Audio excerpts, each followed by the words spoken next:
अरे अरे ए सैया जी बोला ना। आ गई प्रोग्राम में से। अरे प्रोग्राम के ये कब के अली ही चौराहा पे बैठ के चाय पियत रही है बहन घरे। प्रोग्राम रहला हो? अरे आज लगातार है ना प्रोग्राम चला था। अच्छा ठीक से बीत गई नू? अरे बीत गई लेकिन इतना हिसाब से काहे पूछा था आखिर प्रोग्राम से मतलब पहले बताओ पैसा पानी ठीक ठाक मिल गया? पैसा मिला है लेकिन बड़ा प्रोग्राम के विषय में पूछा था का बात है? अरे तू बड़ा प्रोग्राम करेला हमारे को सवाल बा देखी तू बड़ा बिरहा गायक से मिले बड़ा हमारे सवाल का जवाब दे पाइबो कि ना? ये बात है मतलब तुहार सवाल करे के मन बा। हाँ आजमावे चाहत हो कि कुछ आवत है कि नहीं आवत? हाँ तब का। अरे पागल तो के पता ही नहीं बा। हमके कुल पता बा। हमारे साथे सुभाष भैया हुआ। अच्छा रमेश भैया हुआ। हरिश्चंद्र मास्टर साहब हुआ।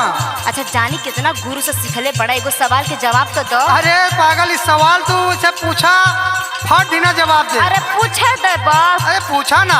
हाँ सुना। चंपा चमेली हजार हौवे फूलवा।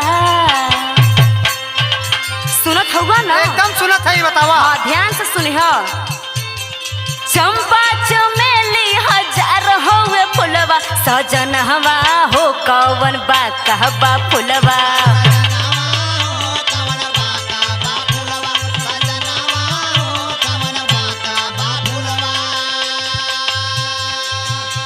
इतनी बात बा कि कवन वाका बा फुलवा।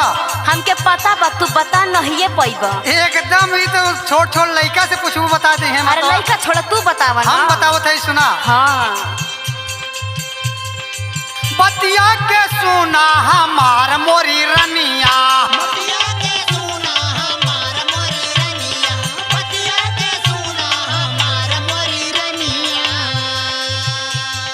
जगवा के सारा होला पर्दा पनिया। अच्छा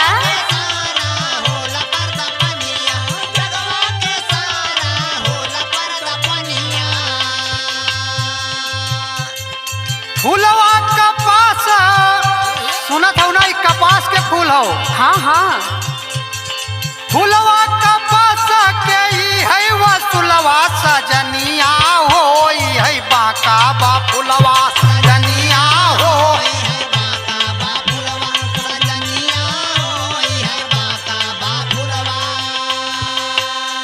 का बात बा ए सैया जी तू तो बड़ा स्मार्ट बड़ा हो। एकदम यह तो हर सवाल है ना। हाँ कपास का फूल होला। हाँ। जवन पूरे देश पूरे सब का तन ढाकता है जिससे रुई बनता है कपड़ा बनता है। हाँ आप समझ में आएगी हो आपके? हाँ हाँ समझ में आ गई। लेकिन इतनी बात ना बा। तो बिरहा गायक के पत्नी हो ना। हाँ लोग यह कहत हो ना तो कि कहो तो हर सैया बिरहा गावेल है। हाँ हाँ आप तू कितनी जानकार हो हमारे एक सवाल का जवाब देबू तब ना समझ में आई कि हाँ कुछ जानकार हो। अरे तो पूछा तो सही है मैं भी पास बने। हमार बात सुना। हाँ अरे 12 से 4 गवा रहेगा का बाकी गुजरिया हो ना देखावा तू आखी गुजरिया हो ना।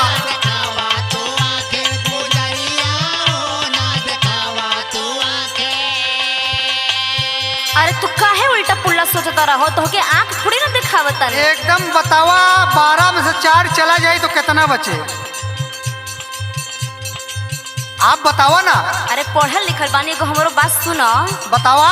जाड़ा महीनवा न गर्मी के दिनवा।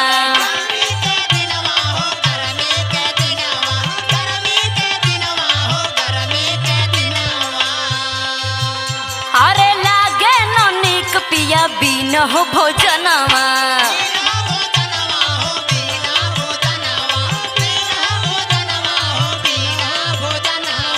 ए सैया जी बोला ना। अरे तू चल जाला ना प्रोग्राम करे। हाँ तब का भाई? एकदम रात भर हम सुतली ना नींद तनको ना आवेला। अरे सुतबू कैसे रात में नींद कहाँ? हम जागब तो तोहरे नींद आई। एगो बात सुना। बतावा। बरखा बिन बोला कैसे चली चाकी। बरखा बिन बोला कैसे चली हो चाकी सजनवा हो ना देखावा तू आखी।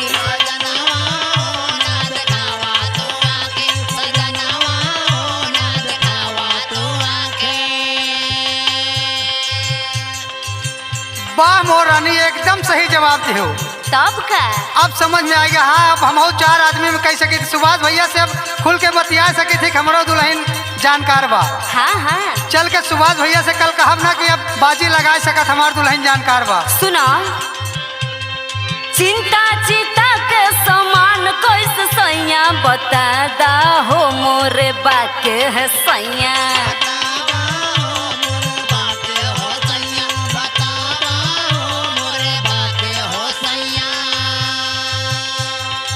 ई बात यह है। हाँ, हमरा इस सवाल के जवाब दो। चिंता चिता के समान कैसे होता? हाँ ये जानकारी चाहिए तोके। हाँ बिल्कुल। अरे पागल, तोके पता ही ना बा। ये छोट मोट सवाल तो सुशीलवा से पूछ ले तू बता जा तोहार देवर है कि छोट के सुशीलवा। अच्छा हम जाने तो नहीं, तू बतावा ना। सुशीलवा से पूछे तू बता, लेकिन हमसे पूछा था हम बतावा था। सुना। हाँ बताई।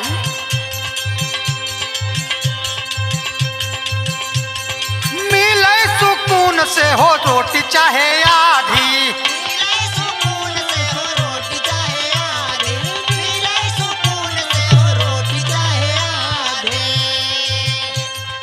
बकरी के दून और शेर दिहल बांधी।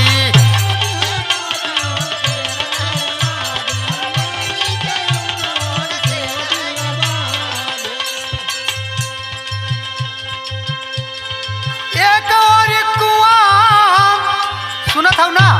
हाँ हो। एकदम जवाब सुन ले एकदम। तो का याद कर कोनो पति मिल रहा है। हाँ हाँ। एक और खाई दूसर और कुइया सजनिया, सजनिया हो कवन करी उपैया।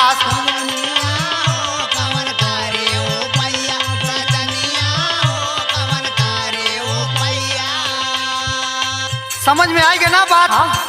कि चिंता चिता से कैसे भारी होता। हाँ पता तो चल गई। अगर जिसके शरीर में चिंता हो गई हाँ तो जल्दी मर जाए, चिता में बल्कि देर में जले। अच्छा मान लो तू इस सवाल का जवाब दे देला तो एगो और तुमके हम फ्री में कुछ कहत नहीं, सवाल पूछ लो। हम एक सवाल और पूछत है। पूछ। सुना हमार बात।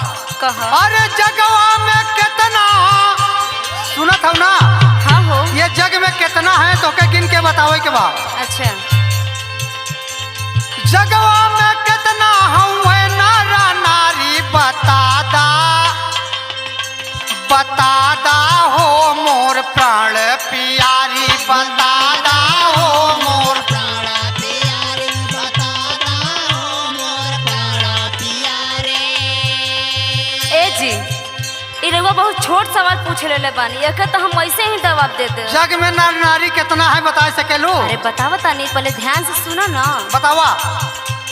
नर नारी के कैसे गणना के होई,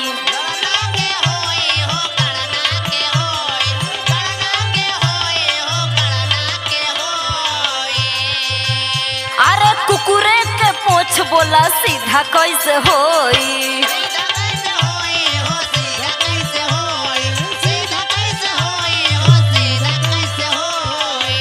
और सुना। बोला। बाका ही जड़वन के हौवे में डाली,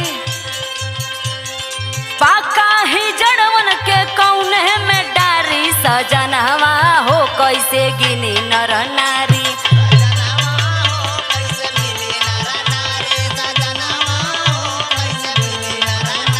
गुजरिया हो तू देखावा ना आखी, सजनवा हो तू देखावा ना आखी। गुजरिया हो तू देखावा ना आखी, सजनवा हो कैसे गिनी नर नारी। गुजरिया हो तू देखावा ना आखी, सजनवा हो कैसे गिनी नर नारी।